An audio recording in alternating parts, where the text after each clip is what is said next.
துளி துளியாய் கொட்டும் மழை துளியாய் என் இதயத்தை இதயத்தை நனைத்து விட்டாய். பார்வையிலே உன் பார்வையிலே ஒரு வேதியில் மாற்றத்தை நிகழ்த்தி விட்டாய். ஒளி ஒளியாய் வெட்டும் மின்னல் ஒளியாய் என் ரகசிய ஸ்தலங்களை ரசித்து விட்டாய்.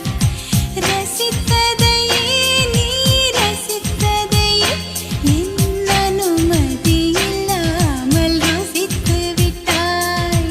பூவென நீ இருந்தால் இளம் பெண்களை போல் வருவேன். நிலவென நீ இருந்தால் உன் கானம் போல் இருப்பேன்.